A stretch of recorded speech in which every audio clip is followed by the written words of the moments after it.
নমস্কাৰ বন্ধুসকল, welcome to maths plus. আজিৰ ভিডিঅ'টোত আমি ডিছকাছ কৰিম আপোনালোকৰ আহিবলগীয়া সাব ইন্সপেক্টৰ এক্সামৰ যিটো এডমিট কাৰ্ড 23 তাৰিখে ৰিলিজ হ'ব আৰু আপোনালোকৰ এক্সাম ডেট হ'ল 5 জানুৱাৰী। তো তাৰ কাৰণে আমি মেথছৰ যিবোৰ আহিব পৰা ইম্পৰ্টেণ্ট কুৱেশ্যন আছে সকলোসমূহ আমি ধুনীয়াকৈ ডিছকাছ কৰি যাম এফালৰ পৰা। আজিৰ ভিডিঅ'টোত আমি ইম্পৰ্টেণ্ট কিছুমান কুৱেশ্যন যিবোৰ কুৱেশ্যন বা যেনেকুৱা টাইপৰ কুৱেশ্যন আপোনালোকৰ সাব ইন্সপেক্টৰ এক্সামত আহি থাকে, তো তেনেকুৱা বিভিন্ন ধৰণৰ কুৱেশ্যন আমি ডিছকাছ কৰিম। এইসমূহ কুৱেশ্যনে আপোনালোকৰ বাৰে বাৰে এক্সামত আহি থাকে বা এনেকুৱা টাইপৰে কুৱেশ্যনসমূহ আহি থাকে। তো মোষ্ট ইম্পৰ্টেণ্ট কুৱেশ্যন কিছুমান মই লৈ আহিছোঁ আজি। ধুনীয়াকৈ আমি ডিছকাছ কৰি যাম এফালৰ পৰা, লগতে ৰিজনিঙৰো কেইটামান ভিডিঅ' দিম মই, সেইখিনি চাই ল'ব। আৰু মেথছ আৰু ৰিজনিঙৰ মিলি কিনে আপোনালোকৰ 20ৰ পৰা 25 মাৰ্কছৰ কুৱেশ্যন আহিব পাৰে, য'ত মেথছত আপোনালোকৰ লাষ্ট ইয়াৰ 12টামান কুৱেশ্যন আহিছিল আৰু বাকীখিনি ৰিজনিঙৰ আহিছিল। টোটেল 20টা কুৱেশ্যন আহিছিল। এইবাৰো ঠিক সেই একেদৰে 20 বা 25টা দুটা ছেকশ্যন মিলি কেনে আহিব পাৰে আপোনালোকৰ, ঠিক আছে। আৰু লগতে আপোনালোকৰ কাৰণে প্ৰিভিয়াছ ইয়াৰৰ অৰ্থাৎ 2022 যি SI এক্সাম হৈছিল, তাৰপিছত 2023 কম্বাইণ্ড ৰিটেন টেষ্ট, যাক SI এক্সাম আৰু অন্য কিছুমান পোষ্টৰ লগত সংলগ্ন কৰি কেনে একেলগে পতা হৈছিল। তো দুটা এক্সামৰ যিবিলাক মেথছৰ আৰু ৰিজনিঙৰ কুৱেশ্যন সকলোসমূহ ধুনীয়াকৈ আমাৰ চিৰিয়েলত ছল্ভ কৰি দিয়া আছে। তাৰ লিংক মই ডেছক্ৰিপশ্যনত দি দিম। ডেছক্ৰিপশ্যনত গৈ কিনে তাৰ লিংকটোৰ পৰা আপোনালোকে আগৰ কুৱেশ্যনসমূহ চাই ল'ব পাৰে। আগৰ কুৱেশ্যনসমূহ চাই ল'লে আপোনালোকৰ এইবাৰ এক্সামত অলপ লাভ হ'ব, কিয়নো আগৰ প্ৰশ্নসমূহ চালে আমি মানে গম পাওঁ যে কেনেকুৱা ধৰণৰ কুৱেশ্যন আহিব পাৰে, ঠিক আছে। তো আৰম্ভ কৰিছোঁ ভিডিঅ'টি। তো প্ৰথম কুৱেশ্যনটিত কি দিয়া আছে, what is the least number which when divided by 15, 20 and 25 leaves a remainder of 5 in its case। আৰু আপোনালোকৰ কাৰণে ইম্পৰ্টেণ্ট বহুতো ধৰণৰ PDF আমাৰ টেলিগ্ৰাম চেনেলত দিয়া আছে। টেলিগ্ৰামৰ লিংক ডেছক্ৰিপশ্যনত পাব, তাৰ পৰা গৈ টেলিগ্ৰামত জইন হৈ ল'ব পাৰে, অথবা টেলিগ্ৰামত আপোনালোকে লিংক ডেছক্ৰিপশ্যনত দি আছে, তাৰ পৰা জইন হৈ ল'ব, ঠিক আছে। প্ৰথম কুৱেশ্যনটোত কি দিছে, ন্যূনতম সংখ্যাটো কি যিটো 15, 20 আৰু 25ৰে ভাগ কৰিলে প্ৰতিটো ক্ষেত্ৰতে 5 কি হৈ যায়, বাকী ৰয়। তাৰমানে আমি লিষ্ট নাম্বাৰ এটা উলিয়াব লাগে, মানে আটাইতকৈ সৰু সংখ্যাটো উলিয়াব লাগে, যাক 15, 20 আৰু 25ৰে যদি মই হৰণ কৰোঁ তেতিয়াহ'লে প্ৰত্যেক ক্ষেত্ৰতে 5 বাকী ৰয়। এতিয়া তাৰ কাৰণে আমি কেনেকৈ কৰিম, যিহেতু আমাক এইকেইটা সংখ্যাৰে হৰণ কৰিব লাগে আৰু হৰণ কৰিলে 5 বাকী ৰয়, তাৰমানে ইহঁতৰ মই কি জানিব লাগিব, ইহঁতৰ মই হায়েষ্ট কমন ফেক্টৰটো জানিব, হায়েষ্ট কমন ফেক্টৰ নহয়, LCM, লয়েষ্ট কমন মাল্টিপুলটো জানিব লাগিব। আৰু মনত ৰাখিব, যদিহে আপোনালোকক এক্সামত যি কুৱেশ্যন নাহক, যদি এই লিষ্ট ৱৰ্ডটো থাকে, what is the least number, what is the least number, এনেকুৱা কুৱেশ্যন আহে, তেতিয়া লিষ্ট বানানটো থাকিলে সদায় মনত ৰাখিব, লিষ্ট সুধিলে সদায় আমি কি উলিয়াওঁ, LCM উলিয়াওঁ। আৰু যদি আপোনালোক গ্ৰেটেষ্ট নাম্বাৰটো সোধে, তেতিয়া তেনে ক্ষেত্ৰত আমি সদায় কি উলিয়াব লাগে, HCM অৰ্থাৎ গসাগু উলিয়াব লাগে। এইটো মানে হ'ল লসাগু, ঠিক আছে। এতিয়া মই 15, 20 and 25ৰ কি উলিয়াম, LCM অৰ্থাৎ লসাগু উলিয়াম। কিহেৰে কেঞ্চেল যাব, 5ৰে যাব, 3বাৰ, 4বাৰ, 5বাৰ, অন্য একো সংখ্যাৰে নাযায়। তাৰমানে মই LCM কিমান পাম, LCM পাম, LCM কেনেকৈ উলিয়াব লাগে, ইহঁতৰ যি সংখ্যাৰে হৰণ যায় সেইটো, আৰু যিকেইটা তলত ৰৈ যায় সেই গোটেইকেইটা কি কৰিব লাগে, পূৰণ কৰিব লাগে। তাৰমানে ইয়াত হ'ব 5 × 3 × 4 × 5, তাৰমানে সিহঁতৰ LCM পাম 5 × 3 = 15, 15 × 4 = 60, আৰু 60 × 5 কিমান হয়, 300। তাৰমানে মই কি পালোঁ, 15, 20 and 25ৰ LCM কিমান পালোঁ, LCM কিমান পালোঁ, 300।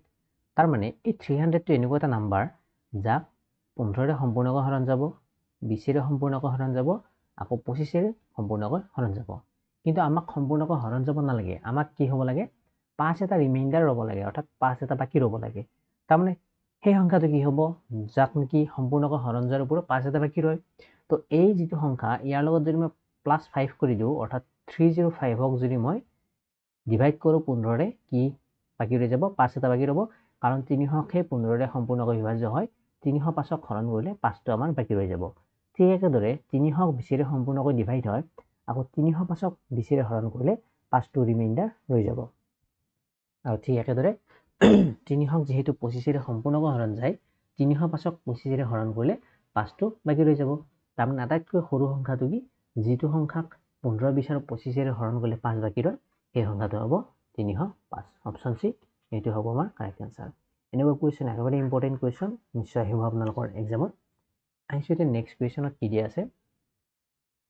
simplify 23 plus 7 into 5 minus 35 divided by 7 এটুক আমাক সৰল কৰিব দিছে তো সৰল কৰা দুটা তিনটা আহি যায়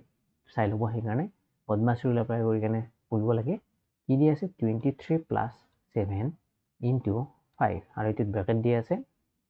minus 35 divided by 7 এইটো সৰল কৰিব লাগে তো বদমাছ ৰুল যদি আমি এপ্লাই কৰো তো b মানে কি আছিল b মানে আছিল ব্ৰেকেট o মানে কি আছিল o মানে আছিল অফ d মানে কি আছিল d মানে আছিল ডিভিজন m মানে আছিল মাল্টিপ্লিকেশন a মানে আছিল এডিশন আৰু s মানে আছিল সাবট্ৰাকশন তাৰ মানে এই সমূহ যদি এটা সৰল কৰা গণিতত থাকে তেতিয়াহলে আমি কাৰ কাম আগে কৰিম b অৰ্থাৎ ব্ৰেকেটৰ কামখিনি আমি ফাৰ্স্ট কৰিম তাৰ পিছত অফৰ কাম কৰিম তাৰ পিছত ডিভিজন তাৰ পৰা মাল্টিপ্লিকেশন তাৰ পৰা এডিশন হে তাৰ পিছত হে লাষ্টত সাবট্ৰাকশন ঠিক আছে এতিয়া যেহেতু আমাক ইয়াত আমি ব্ৰেকেট দেখা পাইছো তেতিয়াহলে প্ৰথম মই এইখিনি কাম কৰিব লাগিব তাৰ মানে 23 plus 7 কৰিলে কি হ'ব এইখিনি কৰিলে কি হ'ব ইয়াৰ পৰা মই পাম 30 আৰু বাকিখিনি যেনেকৈ আছে মই তেনেকৈ লিখি গৈছো ঠিক আছে এতিয়া ইয়াত মই কি দেখা পালো ইয়াত ইনটু আছে ইয়াত ডিভাইড আছে ইয়াত মাইনাস আছে আৰু ইয়াত কি আছে ডিভাইড আছে তো ব্ৰেকেটৰ পিছত অফ যেহেতু নাই ইয়াত তাৰ পিছত ডিভিজন আৰু মাল্টিপ্লিকেশন আছে এই দুটা একেলগে কৰিব পাৰি ডিভিজন আৰু মাল্টিপ্লিকেশন দুটা একেলগে কৰিব পাৰি ঠিক আছে তো এতিয়া মই কি কৰিম এইখিনি যেহেতু মাল্টিপ্লিকেশন আছে আৰু এইখিনি ডিভিজন আছে তো দুটা মই একেলগে এটা লাইনতে কৰি দিম 30 into 5 মানে কিমান হয় 3 5 গুণ 15 অৰ্থাৎ 30 into 5 মানে হ'ব 150 minus 35 divided by 7 মানে কি হ'ব 5 আৰু এই দুটা মাইনাস কৰিলে মই কি পাম 145 তাৰমানে এই সৰল কৰা তোৰ আমাৰ এনসাৰ কিমান ওলাল 145 অপশনে এইটো হ'ব আমাৰ কাৰেক্ট এনসাৰ কুৱেশ্যন সমূহ বেছি টান নাহে দুটা তিনিটা কুৱেশ্যনৰ লজিক খাটাব লাগিব বাকি সমূহ সহজ কুৱেশ্যন আহে তথাপিও এনেকুৱা কুৱেশ্যন প্ৰেক্টিছ কৰিলে আপোনালোকৰ এক্সামত সেই টাইমত কৰিব পাৰিব ঠিক আছে নেক্সট কুৱেশ্যনত কি দিয়া আছে the simple interest on 12,000 for 3 years at 8% per annum simple interest or question sub inspector exam একদম আহে তো এই কাৰণে মন দি চাব কুৱেশ্যন দিত কৰিছে 3 বছৰৰ কাৰণে 8% হাৰত 12,000 টকাৰ সৰল সুদ বছৰি কিমান হ'ব সেইটো সুধিছিল বছৰি পাৰ এনামি 8% পাৰ মানে 8% যে হাৰ আছে এইটো বছৰি সৰল সুদ কিমান সেইটো সুধিছিল তো বছৰি সৰল সুদ মানে 3 বছৰৰ মূৰত সৰল সুদ কিমান হ'ব সেইটো সুধিছে তাৰ কাৰণে আমি সৰল সুদৰ ফৰ্মুলা জানিব লাগিব সৰল সুদক আমি সিম্পল ইন্টাৰেস্ট বুলি কওঁ এছাৰ ফৰ্মুলা আছিল p into r into t divided by 100 ইয়াত এছাই মানে মই কি কৰো সৰল সুদ মই লিখি দিছো এছাই মানে হল সৰল সুদ আৰু p মানে কি বুজায় p মানে হল প্ৰিন্সিপাল অৰ্থাৎ মূলধন আৰ মানে কি বুঝায় আৰ মানে ৰেট অথবা সুতৰ হাৰ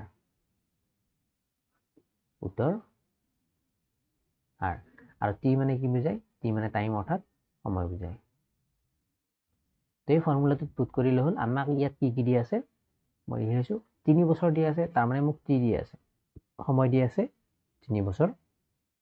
8% দি আছে তাৰ মানে মোক আৰ ভ্যালু দি আছে 8% আকৌ গৈছে 12,000 rupees মানে মূলধন দি আছে মানে পি দি আছে 12,000 মই উলিয়াব লাগে সিম্পল ইন্টারেস্ট অর্থাৎ সরল সুদ কিমান তো ডাইরেক্ট ফর্মুলাত পুট কৰিলে হল ফৰ্মুলাটো আছিল P into R into T divided by 100 তো ভ্যালুবোৰ পুট কৰিলে কি পাম 12,000 ইনটু আর মানে কিমান আছে 8 ইনটু টি মানে কিমান আছে সময় কিমান 3 divided by 100 ইয়াৰ দুটা জিৰো কেনসেল হল কি ৰৈ গল 120 into 8 into 3 মাল্টিপ্লাই কৰিলে কিমান পাম 12 8 গুণ 96 আৰু 0 into 3 আৰু এইটো মাল্টিপ্লাই কৰিলে পাম 0 3 গুণ 18 8 হাতেৰ লাভ 3 গুণ 27 একে 28 28880 rupees অৰ্থাৎ 3 বছৰৰ মূৰত সৰল সুদ হ'ব 2,880 টকা অপশন এইটো হ'ব আমাৰ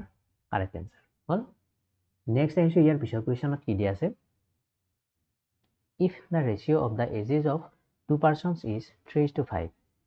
কৈছে কি দুজন ব্যক্তিৰ বয়সৰ অনুপাত দি আছে 3:5 and the sum of their ages is 40 years আৰু দুজন ব্যক্তিৰ বয়সৰ যোগফল কিমান দুজন ব্যক্তিৰ বয়স দুটা আমি যোগ কৰিলে কিমান বছৰ পাওঁ 40 বছৰ পাওঁ তেতিয়াহ'লে সুধিছে what is the age of the elder person অৰ্থাৎ যোনজন ব্যক্তি তাৰে ভিতৰত ডাঙৰ সেই ডাঙৰ ব্যক্তিজনৰ বয়স কিমান এইটো উলিয়াব লাগে ঠিক আছে কুৱেশ্যনটি আকৌ মই বুজাই দিছোঁ কুৱেশ্যনটি দিয়া আছে দুজন ব্যক্তিৰ বয়সৰ অনুপাত আৰু অনুপাতটো হ'ল 3:5 আৰু সিহঁতৰ বয়সৰ যোগফলটো দিয়া আছে 40 বছৰ তেতিয়াহ'লে মই উলিয়াব লাগে সিহঁতৰ ডাঙৰজনৰ বয়স কিমান এতিয়া দুজন মানুহ মই A আৰু B বুলি কেনে লৈছোঁ তাৰমানে মোক মানুহ দুজন হ'ল A আৰু B তাৰমানে মোক দিয়া আছে A আৰু B ৰ বয়সৰ অনুপাত দিয়া আছে মোক 3:5 ইয়াৰ পৰা মই A ৰ বয়স কি লিখিব পাৰোঁ 3x লিখিব পাৰোঁ ঠিক একেদৰে B ৰ বয়স মই লিখিব পাৰোঁ 5x কাৰণ A আৰু B ৰ অনুপাত যদি দিয়া থাকে A ৰ কাৰণে হয় যদি 3 তেতিয়াহ'লে B ৰ কাৰণে কি হ'ব 5 হ'ব তো A মই 3x লৈছোঁ তো B মই কি লিখিছোঁ 5x লিখিছোঁ ঠিক আছে তাৰমানে A ৰ বৰ্তমান বয়স 3x আৰু B ৰ বৰ্তমান বয়স 5x আকৌ কৈছে সিহঁতৰ বয়সৰ যোগফল কিমান 40 বছৰ তাৰমানে যদি মই A আৰু B ৰ বয়সটো যোগ কৰোঁ কিমান পাম 40 পাম আকৌ A ৰ ভ্যালু মই কি লিখিছোঁ 3x আকৌ B ৰ ভ্যালু লিখিছোঁ 5x আৰু এটা যোগ কৰিলে মই পাওঁ 40 ইয়াৰ পৰা পাম 3x + 5x মানে হয় 8x = 40 ইয়াৰ পৰা পাম x ৰ ভ্যালু পাম 40 / 8 again ইয়াৰ পৰা x = পাম 5 তো x ৰ ভ্যালু 5 পালো মোক লাগে এল্ডাৰ পাৰসন ডাঙৰ ব্যক্তিজনৰ বয়স কিমান লাগে মই দুজনৰে বয়স ওলাইছো তো এৰ বয়স কিমান হ'ব a মানে কি আছিল 3x আছিল 3 * x মানে কিমান পালো 5 অৰ্থাৎ এৰ বয়স হ'ল 15 ইয়াৰ্স আকৌ b ৰ বয়স কিমান হ'ব 5 * 5x আছিল তো 5 * কি হ'ব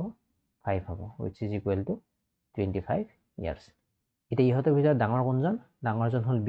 আৰু ডাঙৰজনৰ বয়স হ'ল 25 বছৰ অপশন সি এইটো হ'ব আমাৰ কাৰেক্ট আনসাৰ ঠিক আছে নেক্সট আহিছো ইয়াৰ পিছৰ কুৱেশ্যনত কি দিয়া আছে the perimeter of a rectangle is 60 cm অৰ্থাৎ এটা আয়তক্ষেত্ৰৰ কি দিয়া আছে পৰিসীমা বা পৰিধি দিয়া আছে 60 cm if its length is 20 cm যদি ইয়াৰ দৈৰ্ঘ্য কিমান হয় 20 cm হয় তেতিয়াহ'লে ইয়াৰ ব্ৰেথ অৰ্থাৎ প্ৰস্থ কিমান সেইটো সুধিছে কুৱেশ্যনটি আকৌ বুজাই দিছোঁ মই এটা আয়তক্ষেত্ৰ বা আয়তৰ আমাক পৰিসীমা দি আছে 60 cm আৰু যদিহে তাৰ দৈৰ্ঘ্যটো 20 cm হয় তেতিয়াহ'লে তাৰ প্ৰস্থ কিমান সেইটো উলিয়াব দিছে এতিয়া এইটো হ'ল আমাৰ আয়ত ইয়াক মই নাম দি ললো A B C D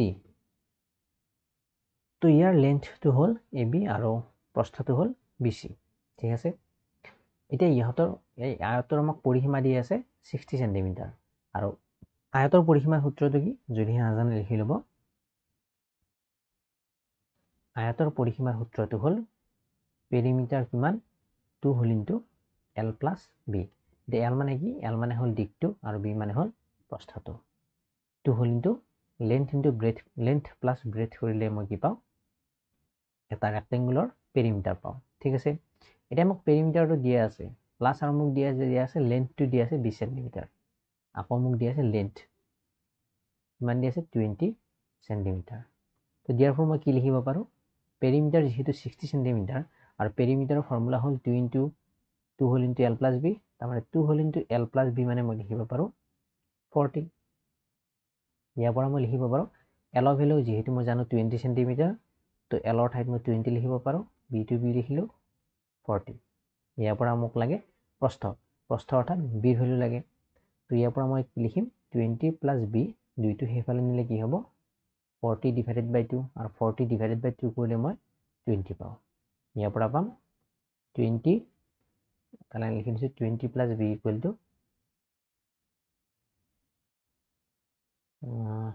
কুৱেশ্যনটো ভুল আছে নেকি 20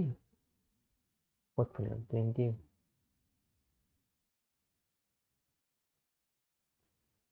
English দ্বিতীয় ঘরে নিলে 20 হবে ও B 20 মানে 0 হয়েছে সৰি আমাক পেৰিমিটাৰ কিমান দিছিল 40 দিয়া নাছিল 60 দিয়া আছিল এইটো হ'ব 60 এইটো হ'ব 60 এইটো হ'ব 60/2 আৰু এইটো কিমান হ'ব 30 হ'ব ঠিক আছে ইয়ালে এতিয়া মোক b ভ্যালু লাগে তো b মানে হ'ব 30 - 20 = 10 সেন্টিমিটার তাৰমানে আয়তটো মই প্ৰস্থ বা b = কিমান পালো 10 সেন্টিমিটাৰ পালো তো মোক প্ৰস্থ উলিয়াব দিছিল প্ৰস্থ ভ্যালুটো পালো 10 সেন্টিমিটাৰ তো অপশন এইটো হ'ব আমাৰ কাৰেক্ট आंसर ঠিক আছে আহিছো এতিয়া নেক্সট কোৱেশ্চনত কি দিয়া আছে What is the value of √144 plus √81 একদম সিম্পল কোৱেশ্চন ইহতৰ মানটো কিমান হেতু দিছে √144 plus √81 তো ইহতৰ মানটোৰ আগতে আমি 1 ৰ পৰা 20 লৈ স্কয়াৰবোৰ জানি লোৱাটো একদম ইম্পৰ্টেন্ট 1 স্কয়াৰ মানে হয় 1 মই লিখি দিছো লিখি ল'ব পাৰে 2 স্কয়াৰ মানে 4 3 স্কয়াৰ মানে 9 4 স্কয়াৰ মানে হয় 16 5 স্কয়াৰ মানে হয় 25 6 স্কয়াৰ মানে হয় 36 7 স্কয়াৰ মানে হয় 49 8 স্কয়াৰ মানে হয় 64 9 স্কয়াৰ মানে হয় 81 and 10 স্কয়াৰ মানে হয় 100 ঠিক একেদৰে 11 স্কয়াৰ মানে হ'ব 121 12 স্কয়াৰ মানে হ'ব 144 13 স্কয়াৰ মানে হয় 160 9 14 স্কয়াৰ মানে হয় 196 15 স্কয়াৰ মানে হয় 225 16 স্কয়াৰ মানে হয় 256 17 স্কয়াৰ মানে হয় 289 18 স্কয়াৰ মানে হয় 324 19 স্কয়াৰ মানে হয় 361 and 20 স্কয়াৰ মানে হয় 400 তো এটা নোট ডাউন কৰি ল'ব ঠিক আছে এতিয়া সুধিছে আমাক √144 যে √144 মানে কি হ'ব কাৰ বৰ্গ সংখ্যা 144 12 তো √144 মানে হ'ব 12 প্লাস √81 মানে কি হ'ব 9 হ'ব হল আৰু এটা প্লাস কৰিলে কিমান পাম 9 * 2 11 অৰ্থাৎ ইয়াৰ ভিতৰত হ'ব 21 একদম সিম্পল অপশন বি এইটো হ'ব কারেক্ট आंसर হল এইটো নেক্সট কোৱেশ্চনত কি দি আছে Find the smallest number which number divisible by 12, 18 and 24. কৈছে কি 12, 18 আৰু 24 ৰে হৰণযোগ্য আটাইতকৈ সৰু সংখ্যাটো কি মানে এনেকুৱা সৰু এটা সংখ্যা উলিয়াব লাগে যিটো 12 ৰ সম্পূৰ্ণকৈ হৰণ যাব 18 ৰ সম্পূৰ্ণকৈ হৰণ যাব আৰু 24 ৰ সম্পূৰ্ণকৈ হৰণ যাব এতিয়া মই অলপ আগতে কৈছিলো স্মলেষ্ট নাম্বাৰ বা লিষ্ট নাম্বাৰ উলিয়াব লাগিলে সদায় আমি কি উলিয়াও এলসিএম উলিয়াও তো এলসিএম উলিয়ালে হল 12 18 24 2 ৰে ডিভাইড কৰিম 6 বাৰ 2 ৰে 9 বাৰ 2 ৰে 12 বাৰ আকৌ 2 ৰে ডিভাইড কৰিম 3 বাৰ 9ক নাযায় 9 তো 9 বুলি লিখিব লাগিব 12ক যাব 6 বাৰ 3 ৰে যায় এবাৰ 3 বাৰ 2 বাৰ অন্য একো সংখ্যাৰে নাযায় তাৰ মানে মই এলসিএম কিমান পালো এলসিএম হ'ব 2 * 2 * 3 * 3 * 2 এইবিলাক মাল্টিপ্লাই কৰিলে কিমান পাম 2 * 4 4 * 3 = 12 12 * 3 = 37 আৰু 37 * 2 = 72 তাৰ মানে আটাইতকৈ সৰু সংখ্যাটো হ'ল যাক 12 18 আৰু 24 ৰে ডিভাইড হয় কমপ্লিটলি 72 তাৰমানে 72 হ'ল আটাইতকৈ এনেকুৱা এটা সৰু সংখ্যা যাক 12 ৰ সম্পূৰ্ণকৈ হৰণ যায় 18 ৰ সম্পূৰ্ণকৈ হৰণ যায় আৰু 24 ৰ সম্পূৰ্ণকৈ হৰণ যায় তো অপশন এ হ'ব আমাৰ কাৰেক্ট आंसर হল আহিছো নেক্সট কোৱেশ্চনত কি দি আছে if x = 2 and y = 3 what is the value of 3x² plus 4y² তাৰমানে কোৱেশ্চনটো দি আছে যদি x ৰ মান 2 হয় y ৰ মান 3 হয় তেতিয়া হলে 3x² plus 4y² ৰ মান কিমান হ'ব এইটো সুধিছে তো দিয়া আছে আমাক x = 2 y = 3 আমাক উলিয়াব দিছে 3x² plus 4y² তো এই ভ্যালুকেইটা ইয়াত পুট কৰি দিলে হল বহুৱাই দিলে হল x ৰ ভ্যালু 2 আছে তাৰে ওপৰত স্কয়াৰ আছে স্কয়াৰ দিলো প্লাস 4 * y y মানে কি আছে 3 স্কয়াৰ আছে স্কয়াৰ দিলো কি পাম 3 * 2 স্কয়াৰ মানে হয় 4 প্লাস 4 * 3 স্কয়াৰ মানে হয় 9 3 4 গুণ কিমান হ'ব 12 আৰু 4 গুণ কিমান হ'ব 36 আৰু দুটা প্লাস কৰিলে কিমান পাম 48 তো কিমান পালে আনসাৰ 48 অপশন এ হ'ব আমাৰ কাৰেক্ট আনসাৰ ঠিক আছে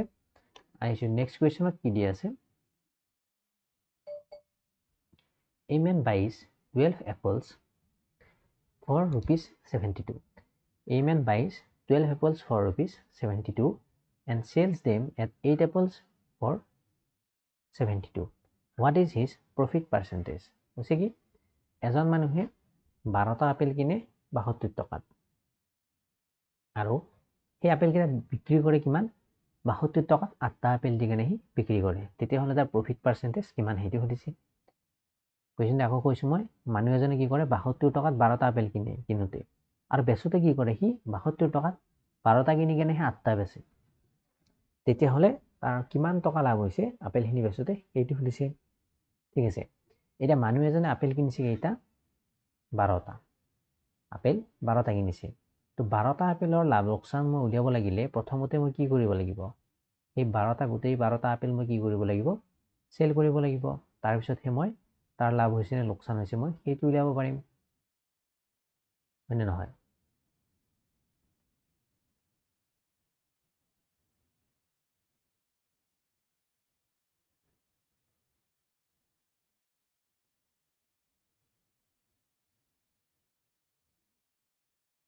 এই 12টা আপেল তাৰমানে 12টা আপেল কিনিলে সেই 12টা আপেল বেচাৰ পিছতহে মই লাভ বা লোকচানৰ ক্যালকুলেশনটো কৰিব পাৰিম ঠিক আছে এতিয়া কি দি আছে আমাক মানুহজনে কি কিনিছে 12টা আপেল কিনিছে কিমান টকাত 72 টকাত তাৰমানে 12টা আপেল 72 টকাত কিনিলে এটা আপেলৰ দাম কিমান হ'ব 12টা আপেলৰ দাম 72 টকা হলে এটা আপেলৰ দাম হ'ব 72 ডিভাইডেড বাই 12 এনেকৈ কৰিব পাৰি বেলেগকৈ কৰিব পাৰি ঠিক আছে তো 72 ডিভাইডেড বাই 12 रुपीस অৰ্থাৎ এটা আপেল হি কেই টকাত কিনিলে 72 ক 12 ৰে ডিভাইড কৰিলে 12 6 72 হয় আপুনি এটা আপেলৰ কিনা দাম পৰিছে 6 টকা এটো হল কিনোতে আকৌ বেচোতে কি কৰিব বেচোতে কি 8টা আপেল বেচিব কেই টকাত 72 টকাত 8টা আপেল 72 টকাত বেচিব তাৰমানে এটা আপেল হি কেই টকাত বেচিব 8টা আপেল 72 টকাত বেচিলে এটা আপেলৰ বেচা দাম হ'ব 72 ডিভাইডেড বাই 8 रुपीस আৰু ইয়াৰ ভ্যালু হ'ব 9 তাৰমানে এটা আপেলৰ বেচা দাম হ'ব 9 টকা আৰু হি যদি গোটেই 12টা আপেল বিক্ৰী কৰে কেই টকা হ'ব এটা আপেল 9 টকাত বিক্ৰী কৰিলে 12টা আপেলৰ বিক্ৰী মূল্য হ'ব 12 9 গুণ 108 টকা ঠিক আছে ইয়ালে তো এইখিনি মিলালে হয় এইখিনি নালাগে তো ইয়াৰ পৰা মই কি বুজি পালো মানুহজনে 12টা আপেল কিনিছে 72 টকাত আৰু সেই 12টা আপেল বিক্ৰী কৰিছে 108 টকাত নিশ্চয় এটা লাভ হৈছে এটা তাৰ প্ৰফিট কিমান হৈছে প্ৰফিট 108 টকাত বেচিছে কিনা দাম আছিল 72 মাইনাস কৰিলে মই কি পাম সেলিং প্ৰাইস পাম 8 2 গলে হল 6 আৰু 10 7 গলে হল 3 তাৰমানে 36 रुपीस হল তাৰ প্ৰফিট কিমান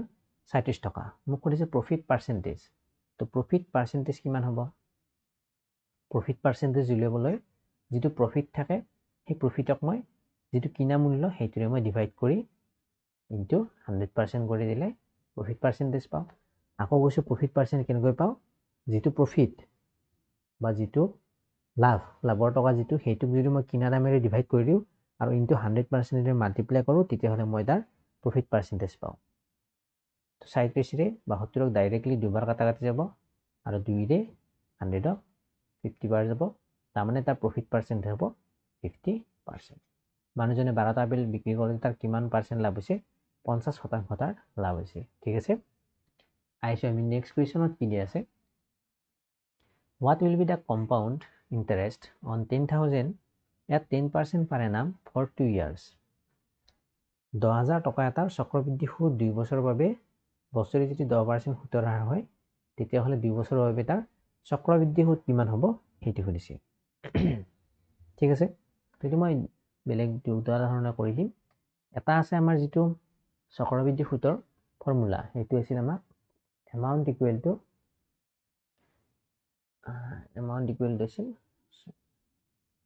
p whole into 1 plus 1 plus r বাই 100 পাৱাৰটো আছিল n। ঠিক আছে, এইটো আছিল আমাৰ চক্ৰবৃদ্ধি সূত্ৰৰ এমাউণ্ট উলিওৱাৰ ফৰ্মুলা। ইয়াত মই কোনটো কি ভেলু লিখি দিছোঁ, মই ই মানে হ'ল এমাউণ্ট, আৰু এমাউণ্টত কি থাকিব, প্ৰিন্সিপালটো থাকিব, এমাউণ্টত প্ৰিন্সিপালটো থাকিব আৰু কম্পাউণ্ড ইণ্টাৰেষ্টটো লগ হৈ কিনে কি হয়, আমাৰ এমাউণ্টটো হয়। আৰু পি মানেটো প্ৰিন্সিপাল মই আগতে কৈছোঁ, আৰ মানে সুতৰ হাৰ মই আগতে কৈছোঁ, ইয়াত এন মানে কি, এনক টি বুলি লিখিব পাৰি, এন আৰু টি মানে কি হয়, সময়। তো 2 বছৰৰ কাৰণে কৈছে, তো ইয়াত ডাইৰেক্টলি কি লিখিব পাৰোঁ মই 2। যদি মোক 3 বছৰ দিলে হয়, ইয়াত মই কি লিখিব লাগিল হয় 3। এতিয়া 2 বছৰ কৈছে, সেইকাৰণে মই ইয়াত কি দিম 2 লিখিম। ঠিক আছে, তো এমাউণ্টটো উলিয়াই লৈছোঁ মই কিমান, পি কিমান দি আছে, প্ৰিন্সিপাল দি আছে 10,000, 1 প্লাছ আৰ, আৰ মানে কিমান, ৰেট কিমান 10%, তো 10 ডিভাইডেড বাই 100 হোল স্কোৱাৰ। ইয়াত কাটাকাটি কৰিব পাৰি, 10ৰে 1 যাব 10 বাৰ, তাৰমানে পাম 10,000 হোল ইনটু 1 প্লাছ এইটো 1 বাই 10 হোল স্কোৱাৰ। ইয়াৰ পৰা পাম 10,000 হোল ইনটু 1 প্লাছ 1 বাই 10 মানে কি হয় 11 বাই 10 হয়, লসাগু ওলালে হোল স্কোৱাৰ। ইয়াৰ পৰা পাম 10,000 11 বাই 10 হোল স্কোৱাৰ আছে, তাৰমানে মই ইয়াক দুবাৰ লিখিব পাৰোঁ, 11 বাই 10 ইনটু 11 বাই 10 লিখিব পাৰোঁ। আৰু 80 আৰু 80 লগ লাগি ইয়াৰ দুটা 0 কি হ'ল, কাটাকাটি গ'ল, কি ৰ'ল 100 ইনটু 121 ৰ'ল, আৰু এইটো মাল্টিপ্লাই কৰিলে পাম 12100 ৰুপিজ। তাৰমানে এমাউণ্টটো মই কি পালোঁ, 2 বছৰৰ মূৰত এমাউণ্টটো কিমান হ'ল 12100। আৰু মোক কি লাগে, মোক এমাউণ্টটো নালাগে, মোক লাগে কম্পাউণ্ড ইণ্টাৰেষ্টটো কিমান। তো এমাউণ্ট মানে কি আছিল, পি প্লাছ চি আই আছিল। ইয়াৰ পৰা চি আই কি হ'ব, চি আইটো হ'ব এমাউণ্ট মাইনাছ প্ৰিন্সিপাল। এমাউণ্টটো হ'ল 12100 আৰু প্ৰিন্সিপাল আছিল 10,000, তো মাইনাছ কৰিলে কিমান পাম 10,000, 12,100ৰ পৰা 10,000 মাইনাছ কৰিলে হয় 2,100 ৰুপিজ। তাৰমানে প্ৰিন্সিপালটো কম্পাউণ্ড ইণ্টাৰেষ্টটো কিমান হ'ব 2 বছৰৰ মূৰত, অপশ্যন বি 2100 ৰুপিজ। ঠিক আছে, এতিয়া এই কুৱেশ্যনটিক আকৌ বেলেগকৈ কৰিব পাৰি। কেনেকৈ চাব, আমাক দি আছে 10% সুতৰ হাৰ, 10%ক মই ভগ্নাংশত লিখিব পাৰোঁ, যদিহে নাজানে ধুনীয়াকৈ বেছিক লেভেলৰ পৰা গোটেইকেইসমূহ চেপ্টাৰ ধুনীয়াকৈ ভিডিঅ' বনাই দিয়া আছে, তাৰ লিংকো আপোনালোকে ডেছক্ৰিপশ্যনত পাব। গোটেইসমূহ চেপ্টাৰ বনাই থোৱা আছে ধুনীয়াকৈ বেছিক লেভেলৰ পৰা। পাৰ্চেণ্টেজৰ পৰা কেনেকৈ ফ্ৰেকশ্যন কনভাৰ্ট কৰিব পাৰি, ফ্ৰেকশ্যনৰ পৰা কেনেকৈ পাৰ্চেণ্টেজ কনভাৰ্ট কৰিব পাৰি ধুনীয়াকৈ বুজাই দিছোঁ। তো 10% মানে কি হয় 1/10 হয়। তাৰমানে 10 যদিহে আমাৰ প্ৰিন্সিপাল হয়, তাত কেইটকা সুদ দিব লাগে, 1 টকা সুদ হয়। 10% সুতৰ হাৰ হ'লে তাত 1 টকা সুদ হয়। আৰু সুদটো 1 টকা হ'লে তাৰ কিমান টকা ভেলু হৈ যাব, তাৰ ভেলু হৈ যাব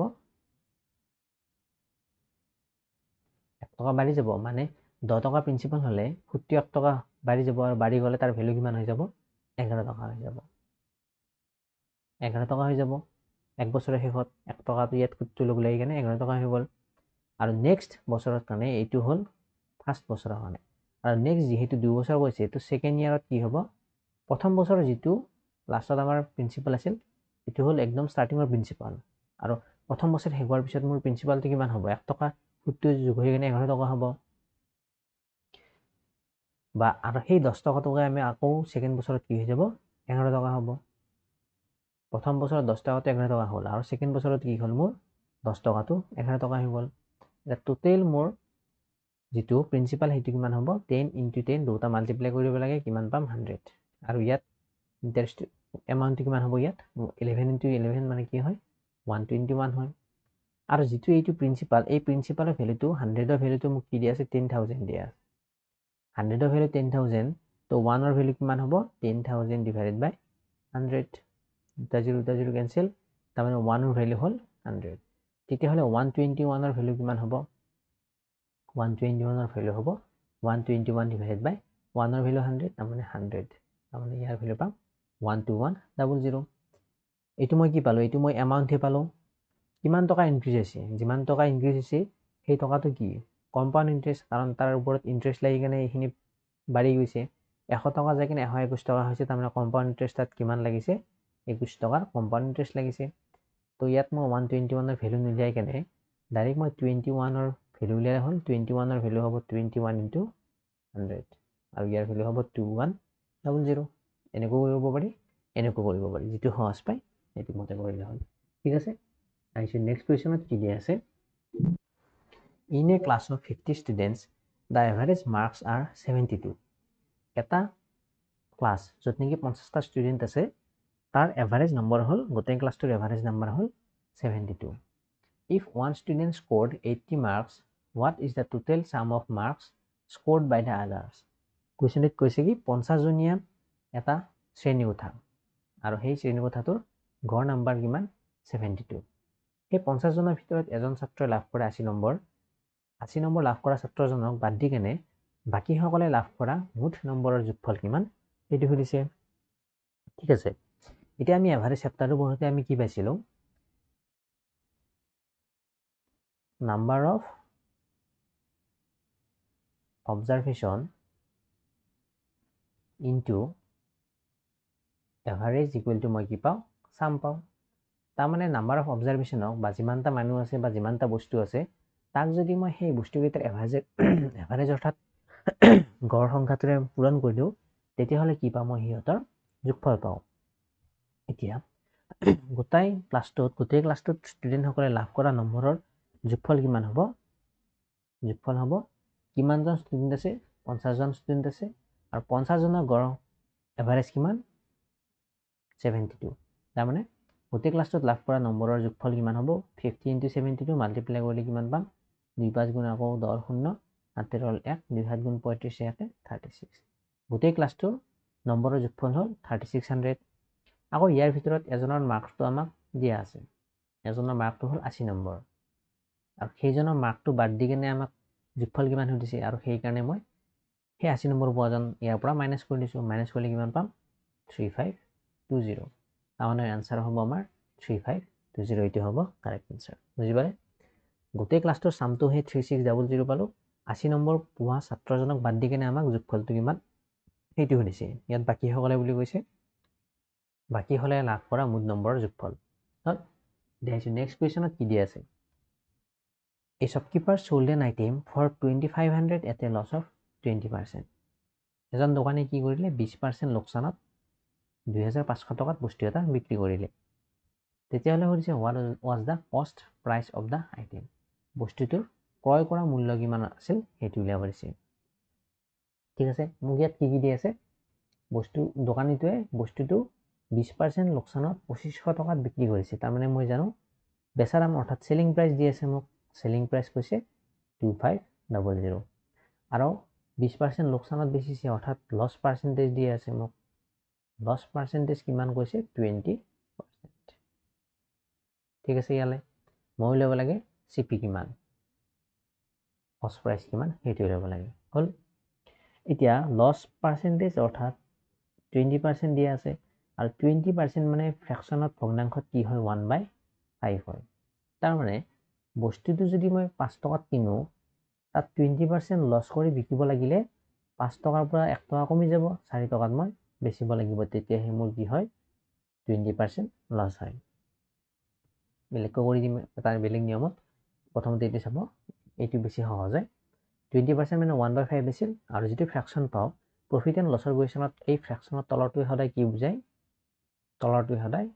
সিপি বুজায় ওপৰৰটো সদায় কি বুজায় প্ৰফিট বা লস বুজায় ইয়াত লস বুলি কৈছে তো এইটোক মই লস বুলি কনসিডাৰ কৰিম তাৰ মানে বস্তুটো মই 5 টকাত কিনিছো লস মোৰ কিমান হৈছে 1 টকা হৈছে তাৰ মানে মই কেই টকাত বেচিছো 4 টকাত বেচিছো তেতিয়া হে মোৰ লস হ'ব ঠিক আছে এটো মোৰ হল সিপি এটো হল মোৰ এসপি হল এতিয়া বস্তুটো 5 টকাত বেছি মই 4 টকাত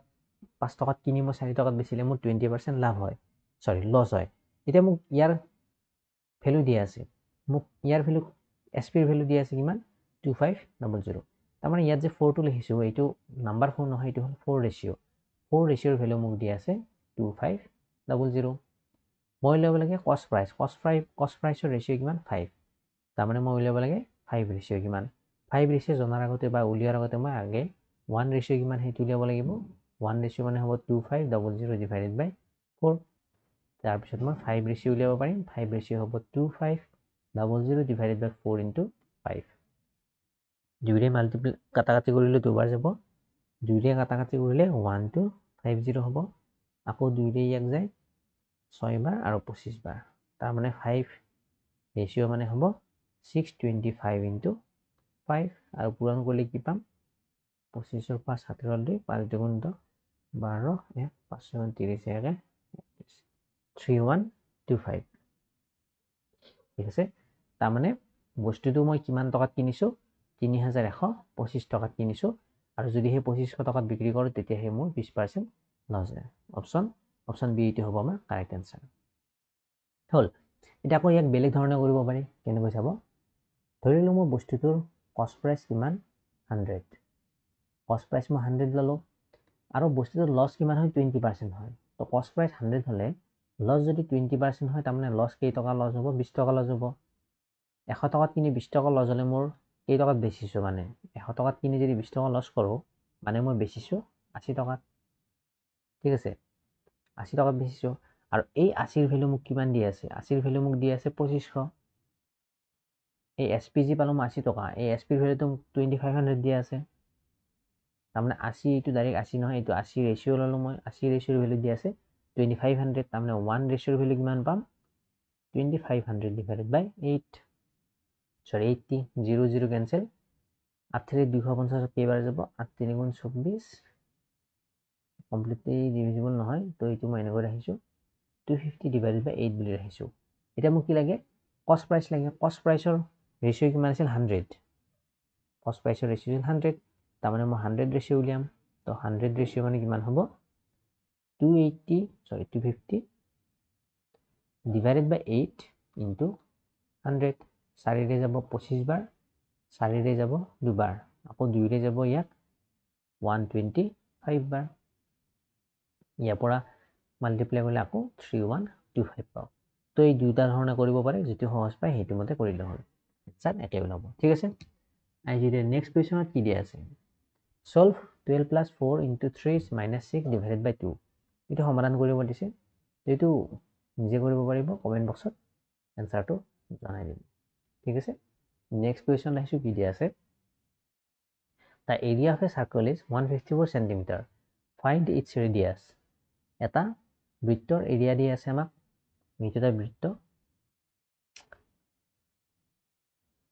এইটো এটা বৃত্ত ইয়াৰ চেণ্টাৰ হল এইটো ইয়াৰ ৰেডিয়াস হল এইটো r ইয়াৰ আমাক এৰিয়া দি আছে কিমান 154 cm স্কয়াৰ মই লব লাগে ইয়াৰ ব্যাসাৰ্ধ অৰ্থাৎ ৰেডিয়াস কিমান বৃত্তৰ এৰিয়া ফৰ্মুলা কি পাই r স্কয়াৰ এতিয়া মোক পাই r স্কয়াৰৰ ভ্যালু দি আছে 154 আৰু ইয়াত মোক দিয়া আছে পাৰ ভ্যালু কি লব লাগে মই 22/7 তো পাৰ ভ্যালু মই ললো 22/7 into r square equal to 154 যেহেতু মই r ভ্যালু লাগে তো r স্কয়াৰ টো ইফালে ৰাখিলো বাকিখিনি মই সেইফালে নিম 22/7 টো মই ইফালে ৰৈ গলে কি হ'ব ই উলটি যাব অৰ্থাৎ 7/22 হ'ব ইয়াক 11 ৰে যাব দুবাৰ ইয়াক 11 ৰে যাব এবাৰ 14 বাৰ আকৌ 2 ৰে যায় 2 ৰে যাব ইয়াক 7 বাৰ তাৰ মানে মই r স্কয়াৰ মানে কি পালো 7 into 7 পালো তাৰ মানে মই r স্কয়াৰ মানে পালো 7 স্কয়াৰ তো r স্কয়াৰ মানে 7 স্কয়াৰ হলে r মানে কিমান হ'ব r মানে হ'ব 7 cm তাৰ মানে মই বৃত্তটোৰ ব্যাসাৰ্ধ কিমান পালো অপচন বি 7 cm এটো হ'ব আমাৰ কাৰেক্ট আনসাৰ ঠিক আছে আইছো নেক্সট কোৱেশ্চনত কি দি আছে if a is to b equal to 2:3 তাৰ মানে a আৰু b ৰ অনুপাত দি আছে 2:3 b is to c equal to 4:5 b আৰু c ৰ অনুপাত দি আছে 4:5 তেতিয়া হলে হৈছে a is to c অৰ্থাৎ a আৰু c ৰ অনুপাত কিমান একদম সিম্পল a আৰু b ৰ অনুপাত দি আছে আমাক 2:3 এগেইন আমাক b অনুপাত c দিয়া আছে 4:5 মই উলিয়াব লাগে a অনুপাত c কিমান হ'ব তো কেনেকৈ উলিয়াব পাৰি চাব একদম সিম্পল মেথড ফাৰ্স্ট লিখিব a b এই তলত যেটো অনুপাত দি আছে হেতু লিখিম 2:3 আছিল তো এৰ তলত 2 লিখিম b ৰ তলত 3 লিখিম হলিয়ালে নেক্সট নেক্সট কি দিয়া আছে b is to c দিয়া আছে b is to c b টো যেহেতু মই অলৰেডি ইয়াত লিখিছো তো b টো আকৌ নিলিখো ইয়াত মই কি লিখিম c লিখিম b is to c দিয়া আছে মোক 4 is to 5 তো b ৰ ভ্যালুটো মই b ৰ তললৈ পাতিম তো মই এনেকৈ আস্থান দিলো b ৰ তললৈ b ৰ ভ্যালু লিখিম b ৰ ভ্যালু এবাৰ অনুপাতত কিমান দিয়া আছে 4 দিয়া আছে তো ইয়াত লিখিম মই 4 আৰু c ৰ অনুপাত দিয়া আছে 5 তো c ৰ অনুপাত মই তলৰ লাইনত লিখিম 5 ঠিক আছে ইয়ালে এতিয়া মই দেখা পাইছো এইটো পজিশন খালি আছে আৰু এইটো পজিশন খালি আছে তে এইটো পজিশন ফিল কৰিম কিহেৰে ইয়াৰ কাষত যোনটো আছে সেইটো নম্বৰেৰে 3 আছে কাষত তো 3 মই ইয়াত পাতি দিম আৰু এইটো পজিশন ফিল কৰিম মই ইয়াত কাষত কি আছে সেইটো নম্বৰেৰে ইয়াত কি আছে 4 তো মই ইয়াত কি লিখিম 4 হৈ গল এতিয়া মই কি কৰিম মাল্টিপ্লাই কৰিম তললৈ 2 4 গুণ কিমান পাম 8 3 4 গুণ কিমান পাম 12 আৰু 3 5 গুণ কিমান পাম 15 তাৰমানে মই কি পালো a অনুপাত b অনুপাত c মই কিমান পালো 8 অনুপাত 12 অনুপাত 15 পালো মোক খুদিছে a is to c কিমান তো ইয়াৰ পৰা মই a আৰু c ৰ ভ্যালুটো ললে হলনি a is to c মানে হ'ব a মানে 8 আৰু c ৰ অনুপাত আছিল 15 তাৰমানে a is to c মানে হ'ব 8 is to 15 অপচন এ এইটো হ'ব আমাৰ কাৰেক্ট আনসাৰ বুজি পালে তো আজি এইসমূহ কুৱেশ্যন আছিল আমাৰ ভিডিঅ'টোত নেক্সট ভিডিঅ'ত আমি অন্য কিছুমান কুৱেশ্যন প্ৰেক্টিছ কৰিবলৈ চেষ্টা কৰিম ভিডিঅ'টো ভাল পালে লাইক কৰিব চেনেলটো সাবস্ক্ৰাইব কৰি থব লগতে প্ৰিভিয়াছ ইয়াৰৰ কুৱেশ্যনসমূহ এবাৰ চাই ল'ব এক্সামত নিশ্চয় ইয়াৰ পৰা আপোনালোক বহুখিনি লাভ হ'ব ঠিক আছে তো আজিলৈ মানে থেংক ইউ